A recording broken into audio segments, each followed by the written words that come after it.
الحمدللہ رب العالمین والصلاة والسلام علی نبینا محمد وعلی آلہ وصحبہ اجمعین، اما بعد۔ شرعی علم کی اہمیت اس موضوع پہ آج ہم دیکھ رہے ہیں، دیکھیں گے کہ اس کی کتنی ضرورت ہے، کتنی اہمیت ہے۔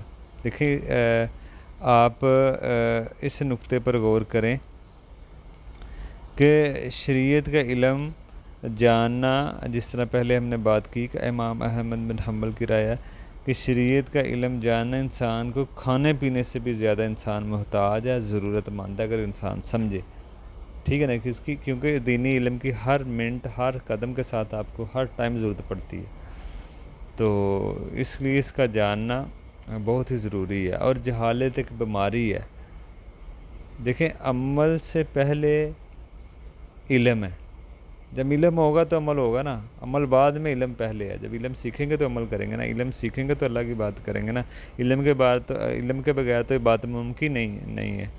تو اس لیے جہالت ایک بیماری ہے، اگر کچھ سمجھے تو جہالت بیماری ہے، تو اس کا علاج بھی ہے، وہ ہے علم حاصل کرنا۔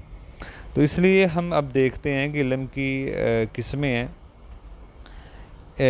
علم کی پہلی قسم تو یہ شرعی علم، دوسری قسم ہے دنیاوی علم، جس کو ہم عصری علم کہتے ہیں۔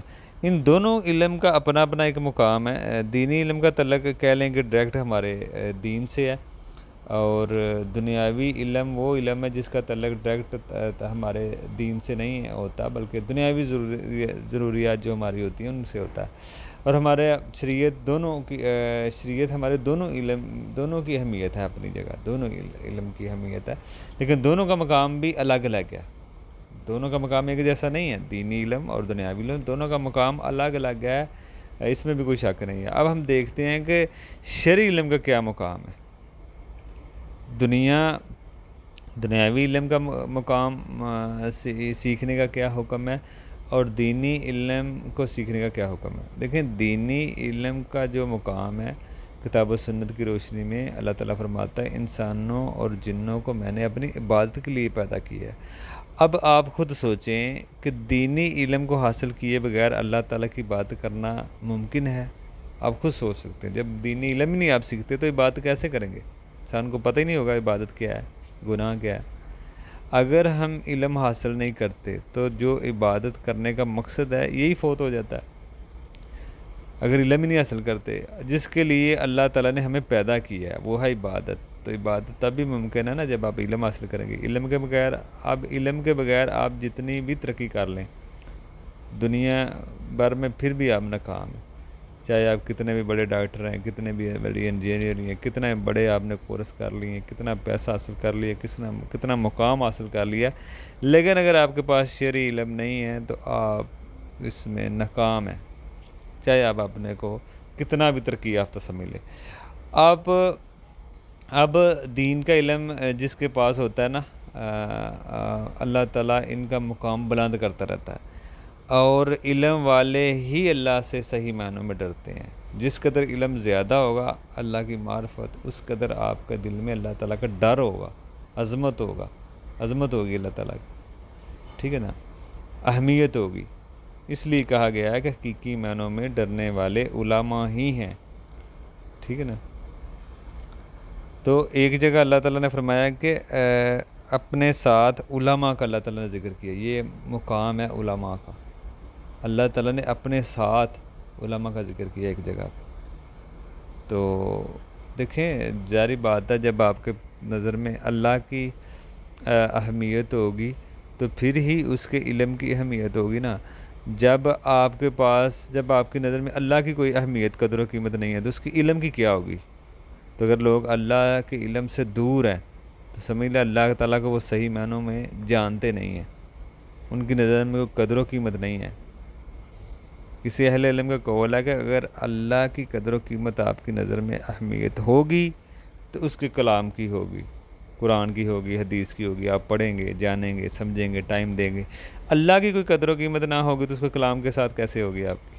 یعنی جس کے ساتھ آپ کو محبت ہو، پیار ہو، تو اس کی باتوں سے بھی ہوتا ہے نا، اس کی باتوں بھی ہم سنیں گے، سمجھیں گے۔ تو اگر کسی کے ساتھ آپ کو ہے ہی نہیں ہے تو پھر اس کے بارے میں آپ کیا سنیں گے، کیا سمجھیں گے؟ تو یہ نقطہ بھی بڑا اہم ہے۔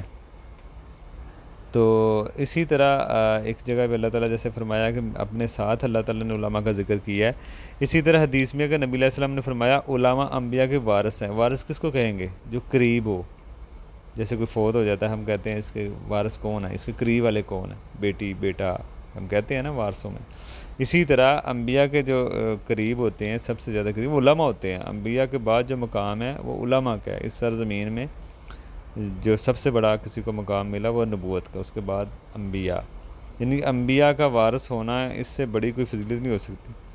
ایک بہت بڑے اہل علم گزرے ہیں، وہ کہتے ہیں کہ اس دنیا میں انسان کو نبوت سے بڑھ کر کوئی مقام نہیں ملا، اور نبوت کے بعد اس دنیا میں جو بڑا مقام ہے وہ ہے فقہ، علم، مقام، یہ ہے علماء کا۔ اس طرح نبی علیہ السلام نے فرمایا ایک عالم کی فضیلت غیر عالم آباد گزار پر ایسے ہی ہے جیسے میری فضیلت ایک کم ادنا درجے والے صحابی پر ہے۔ ٹھیک ہے نا؟ دیکھیں آپ خود سوچیں، اللہ کے نبی اور ایک ادنا درجے کے صحابی میں کتنا فرق ہوگا۔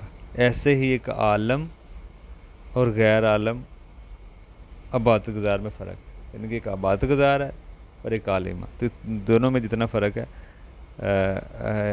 اتنا ہی اللہ تعالیٰ نے ایک صحابی اور نبی علیہ السلام کے درجے میں فرق رکھا ہے۔ تو آپ خود دیکھ سکتے ہیں کتنا مقام ہے علم کا، شرعی علم حاصل کرنے کا۔ جس طرح آپ دنیا کے علم کو ٹائم دیتے ہیں، پیسہ لگا رہے ہیں، وقت دے رہے ہیں، اہمیت ہے، اسی طرح دین کو بھی سمجھیں۔ دین کے علم کے بغیر آپ عبادت کیسے کریں گے؟ اگر عبادت نہیں کریں گے تو جہنم سے بچنا کیسے ممکن ہے، جنت میں جانا کیسے ممکن ہے؟ آپ خود سوچ سکتے ہیں۔ باقی اس میں آگے بھی ہم کچھ دیکھتے ہیں شرعی علم کے بارے میں۔